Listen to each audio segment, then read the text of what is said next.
আপুনি সৰকাৰি আসনিৰ পৰা বঞ্চিত হৈছে নেকি আপোনাৰ নাম হিতাধিকাৰী তালিকাত নাই নেকি যদিহে নাই তেতিয়াহলে আপোনাৰ বাবে এই খবৰটো মুখ্যমন্ত্ৰী ডক্টৰ হিমন্ত বিশ্ব শৰ্মাই ডাঙৰ ঘোষণা কৰিছে 30 জুনৰ ভিতৰত আপুনি আবেদন কৰক যদিহে আপুনি প্ৰকৃত হিতাধিকাৰী কিন্তু আপোনাৰ হিতাধিকাৰীৰ লিষ্টত আপোনাৰ নাম নাই তেতিয়াহলে আপোনাৰ ওচৰত পুনৰ এবাৰ সুযোগ আহিছে 30 জুনৰ ভিতৰত আপুনি আবেদন কৰিব লাগিব আৰু 30 জুনৰ ভিতৰত যদিহে আপুনি কোনো লোকৰ বিৰুদ্ধে অভিযোগ দিব বিচাৰে আপোনাৰ নাম যদিহে বঞ্চিত কৰিছে হিতাধিকাৰীৰ তালিকাৰ পৰা তেতিয়াহলে আপুনি অভিযোগ দিব পাৰিব আৰু 30 জুনৰ ভিতৰত আপুনি আবেদন কৰক পুনৰ আপোনাৰ নাম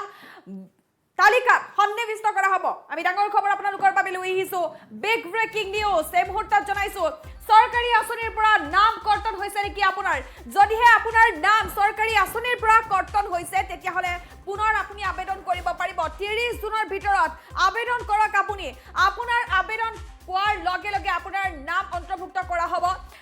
আসনিৰ পৰা নাম কৰ্তন হোৱা সকলৰ বাবে এই মুহূৰ্তত ডাঙৰ খবৰ যদিহে আপুনি অৰুণোদয় আসনিৰ পৰাও বঞ্চিত হৈছে তেতিয়াহলে আপুনি পুনৰ আবেদন কৰিব পাৰিব অৰুণোদয়ৰ 3 পইণ্ট অৰ তালিকাত নাই নেকি আপোনাৰ নাম যদি আপোনাৰ নাম নাই তেতিয়াহলে আপুনি পুনৰ আবেদন কৰিব পাৰিব লাখপতি বাইদেউ আসনিৰ ধন পোৱা সকলৰ তালিকাত যদিও আপোনাৰ নাম নাই তেতিয়াহলে পুনৰ আপুনি নাম অন্তৰ্ভুক্ত কৰিব পাৰিব মুখ্যমন্ত্ৰীৰ আত্মনিৰ্ভৰ অসম অভিযানত আপোনাৰ নাম নাই যদিহে নাম নাই তেতিয়াহলে পুনৰ আপুনি আবেদন কৰিব পাৰিব তালিকাত নাম নথকা সকলৰ পৰা পুনৰ বাছনি কৰা হ'ব হিতাধিকাৰী যি সকলৰ নাম তালিকাত নাই তেওঁলোকৰ নাম তেওঁলোকৰ পুনৰ হিতাধিকাৰী সকলৰ পৰা বাছনি কৰা হ'ব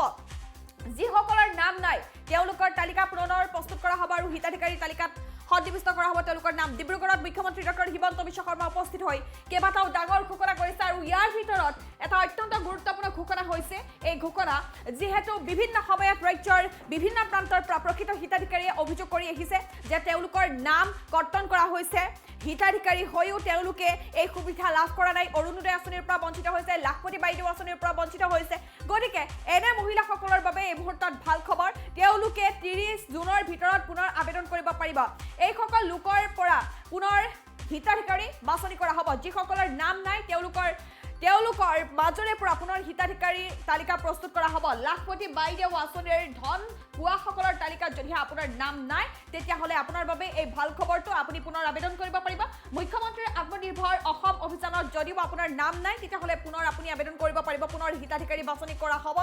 আৰু আপুনি আপোনাৰ নাম অন্তৰ্ভুক্ত কৰিব পাৰিব হিতাধিকাৰীৰ লিষ্টত গতিকে এয়া অত্যন্ত আপোনাৰ বাবে ভাল খবৰ মুখ্যমন্ত্ৰী ডক্টৰ হিমন্ত বিশ্ব শৰ্মাই ঘোষণা কৰিছে ডাঙৰ ঘোষণা কৰিছে 30 জুনৰ পূৰ্বে পুনৰ বাছনি কৰা হ'ব হিতাধিকাৰীসকলক 30 জুনৰ পূৰ্বে আপোনাৰ হাতত বেছি সময় নাই 30 জুনৰ ভিতৰতে আপুনি কৰিব লাগিব আপুনি যদিহে কোনো লোকৰ বিৰুদ্ধে অভিযোগ দিব বিচাৰে যদিহে আপোনাৰ নাম কোনো লোকে কৰ্তন কৰিছিলে প্ৰকৃত হিতাধিকাৰী তালিকাৰ পৰা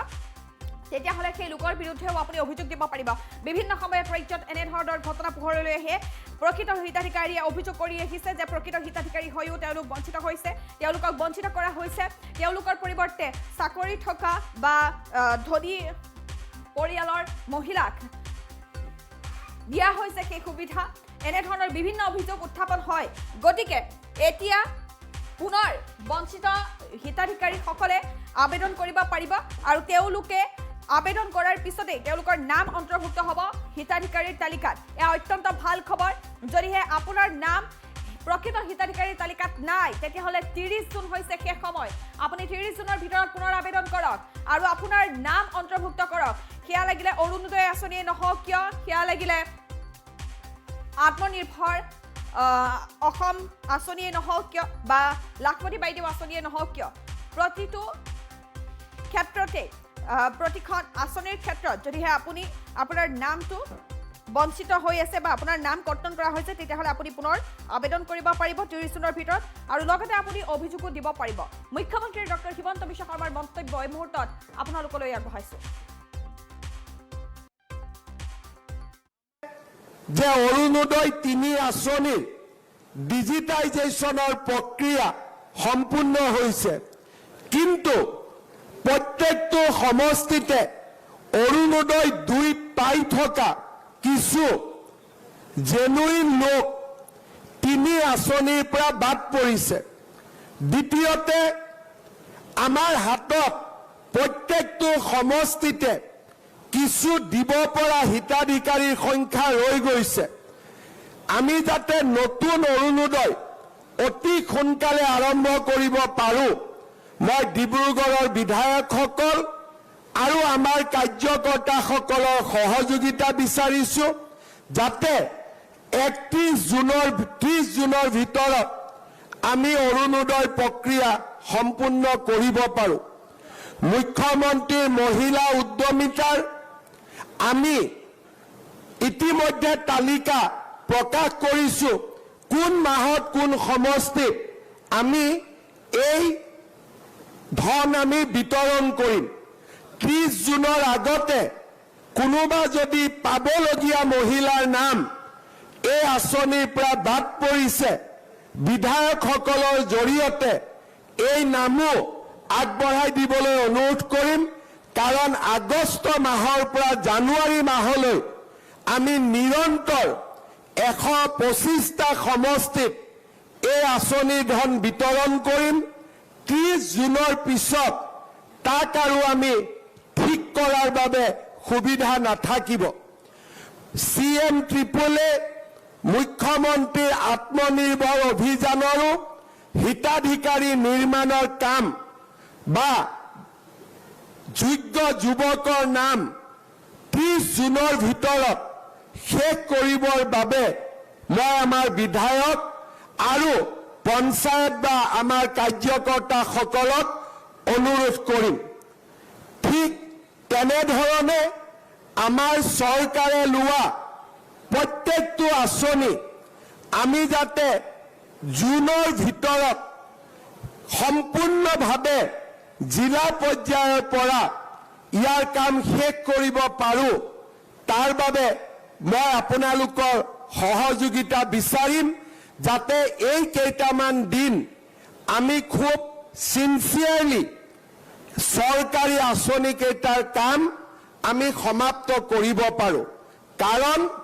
অসমৰ ৰাইজে আশা কৰিছে যে যোৱা 4টা বছৰত আমি যিমানবিলাক ঘোষণা কৰিলোঁ প্ৰত্যেকটো ঘোষণাত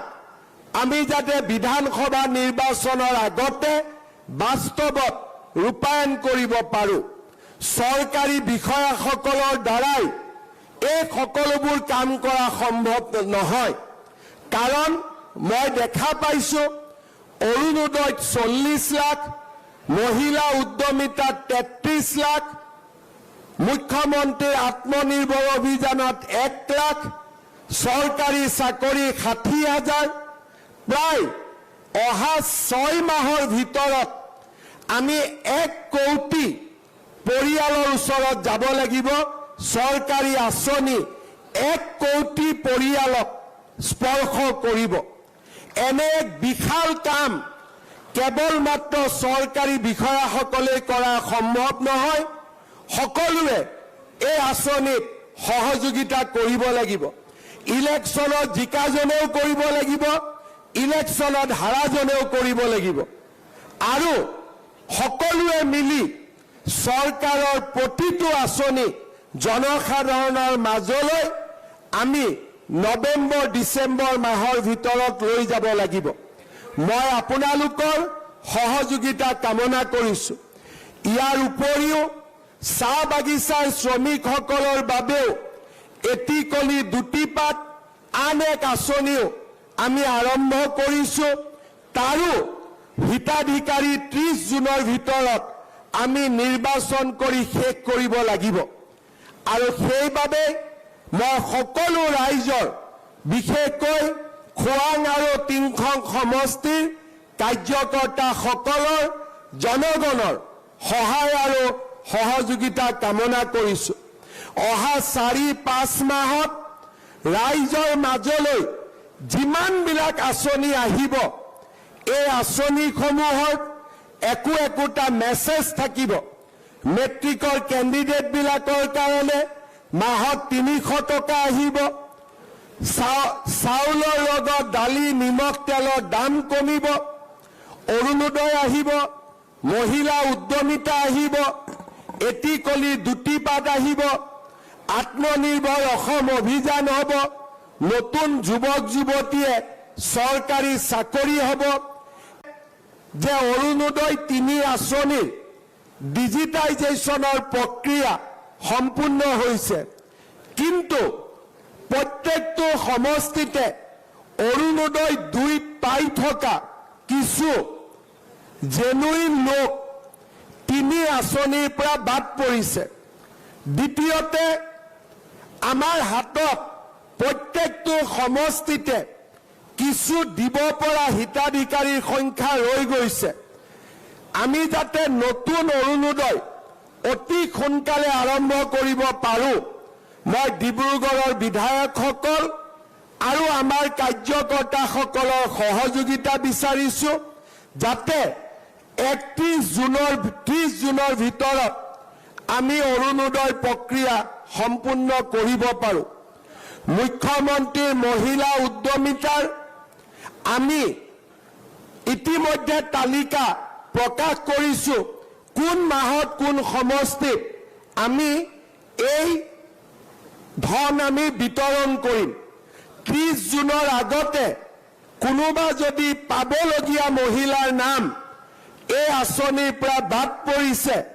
বিধায়কসকলৰ জৰিয়তে এই নামো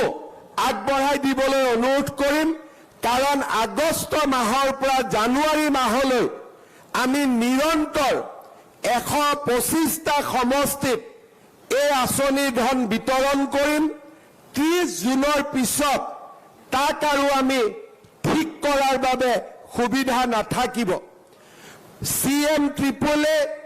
মুখ্যমন্ত্ৰীৰ আত্মনিৰ্ভৰ অভিযানৰো হিতাধিকাৰী নিৰ্মাণৰ কাম বা যোগ্য যুৱকৰ নাম 30 জুনৰ ভিতৰত শেষ কৰিবৰ বাবে মই আমাৰ বিধায়ক আৰু পঞ্চায়ত বা আমাৰ কাৰ্যকৰ্তাসকলক অনুৰোধ কৰিম। ঠিক তেনেধৰণে আমাৰ চৰকাৰে লোৱা প্ৰত্যেকটো আঁচনি